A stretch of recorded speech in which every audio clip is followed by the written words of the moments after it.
শেখ হাসিনা ও পলাতক আওয়ামী লীগ নেতাদের দ্রুত দেশে ফিরিয়ে এনে বিচারের প্রক্রিয়া চলমান রয়েছে বলে জানিয়েছেন পররাষ্ট্র প্রতিমন্ত্রী শামা ওবায়দ ইসলাম।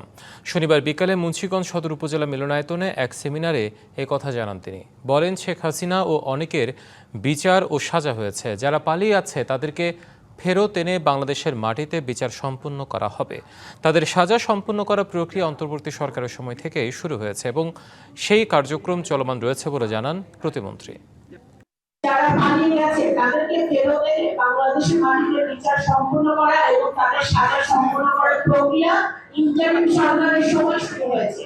এই প্রক্রিয়া চলমান আছে। যে সকল দেশের তারা পালিয়ে আছে সেই সকল দেশের সাথে আমরা কথা বলছি। আমরা কূটনৈতিক যে সকল কাজ সেই কাজ চলমান আছে। ইনশাআল্লাহ তাদেরকে ফেরত এসে এই বাংলাদেশের 17 কোটি মানুষের সামনে তাদের বিচার সম্পন্ন